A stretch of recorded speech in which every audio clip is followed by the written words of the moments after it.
hier dans Demain nous appartient, Franck Guéot, qui s'est avéré être un escroc et un meurtrier, a été retrouvé assassiné.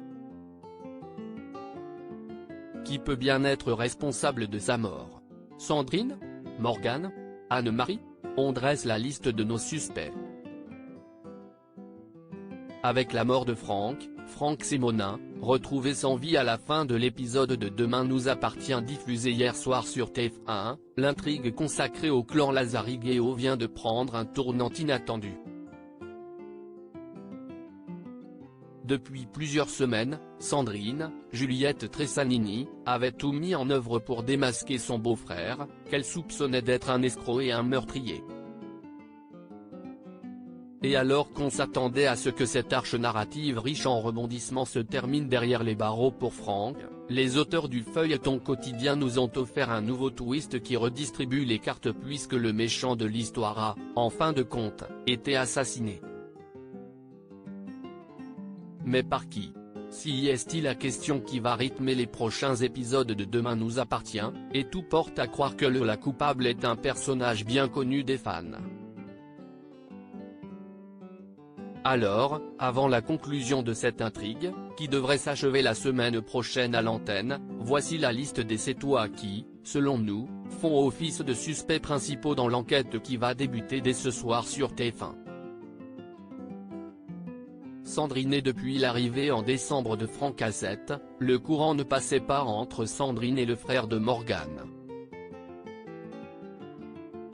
Et évidemment, la scène à laquelle elle a assisté quelques semaines plus tard, lorsqu'elle a aperçu Franck en train de transporter un corps dans le coffre de sa voiture, n'a rien fait pour arranger les choses. Persuadée que sa famille, et surtout sa mère, qui était tombée amoureuse de Franck, courait un grave danger, la proviseure du lycée Paul Valéry s'est lancée dans une enquête pour faire tomber son beau-frère, avec l'aide d'Anna, Maud Baker. Une quête de vérité qui a levé le voile sur des zones d'ombre dans le passé de Franck, mais qui a aussi beaucoup énervé le principal intéressé, au point qu'il s'en prenne à 2 reprises à Arthur et qu'il essaye tout bonnement de se débarrasser de Sandrine en lui fonçant dessus avec une voiture. Prête à tout pour protéger Arthur et pour sauver Anne-Marie, droguée en secret par Franck et donc extrêmement diminuée, Sandrine aurait-elle pu aller jusqu'à tuer le frère de Morgane? Intentionnellement, afin d'en finir une bonne fois pour toutes, ou par accident, à la suite d'une ultime confrontation qui aurait mal tourné? Ce qui est sûr si est que Sandrine va rapidement être soupçonnée par Aurore, Julie Desbazac, qui ne va rien lâcher et va essayer de la pousser à avouer. Et pire, même Anna, sa seule alliée au début de toute cette histoire, va finir par douter d'elle. Pourtant, même si Sandrine semble cacher quelque chose à la police, on l'imagine mal être responsable de la mort de Franck. Ce serait presque trop facile, et les scénaristes n'ont certainement pas envie d'envoyer le personnage en prison, une prison où personne ne reste bien longtemps dans Demain nous appartient, certes, mais quand même. Anne-Marie revenue à 7 en fin d'année pour se rapprocher de Sandrine et de Victoire, Anne-Marie Lazari, Véronique Jeannot, qui a perdu son mari en 2019, ne s'attendait pas à tomber sous le charme de Franck Guéot, un homme d'affaires plus jeune qu'elle.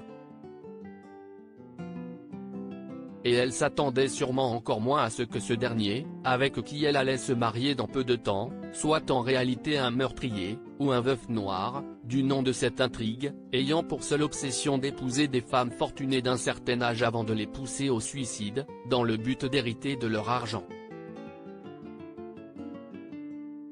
Droguée à son insu pendant plusieurs jours, Anne-Marie a-t-elle fini par ouvrir les yeux suite aux questions de Morgane et de la police, et par faire payer sa trahison à Franck, qu'elle aimait réellement de tout son cœur? Cette option n'est évidemment pas à écarter, d'autant plus qu'on verrait bien Sandrine, dont le comportement va être des plus suspects au cours des prochains épisodes, tout tenter pour la protéger et lui éviter la prison. Quitte à avouer à sa place? Morgane, folle d'admiration pour son frère, Morgane, Marie-Catrix, était extrêmement proche de Franck, qui avait toujours été là pour elle et l'avait notamment soutenu durant sa transition. Face aux accusations portées par Sandrine, Morgan avait dans un premier temps refusé de concevoir un seul instant que son frère puisse être coupable de meurtre. Mais l'épisode de Demain nous appartient diffusé hier a tout bouleversé. Envahi par le doute, Morgan a finalement décidé d'écouter Sandrine et a découvert que son frère était vraisemblablement responsable du suicide d'au moins 2 de ses ex-compagnes. Et un tête-à-tête avec Frank Ospoon, durant lequel ce dernier a enfin révélé son vrai visage, a fini de la convaincre.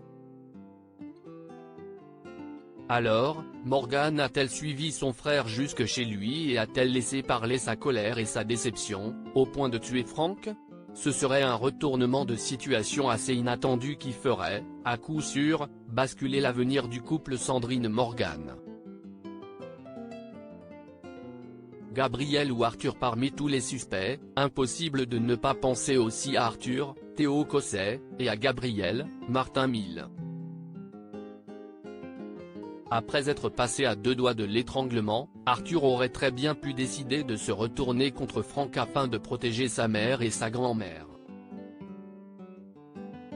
Quant à Gabriel, l'adolescent va être très affecté par la mort de son oncle, qu'il aimait beaucoup. Mais sa peine pourrait-elle cacher un sentiment de culpabilité? Aurait-il pu vriller en découvrant, d'une manière ou d'une autre la vérité, et tuer Frank par accident? Là encore, il ne fait aucun doute que, face à une telle situation, Sandrine et Morgan seraient prêtes à tout pour sauver leurs enfants de la prison. Même à dissimuler des preuves? Une chose est sûre, l'un des personnages récurrents de Demain nous appartient va finir en prison au terme de cette intrigue à suspense, et la vie des Lazari et des Guéot sera à tout jamais bouleversée par cette nouvelle épreuve.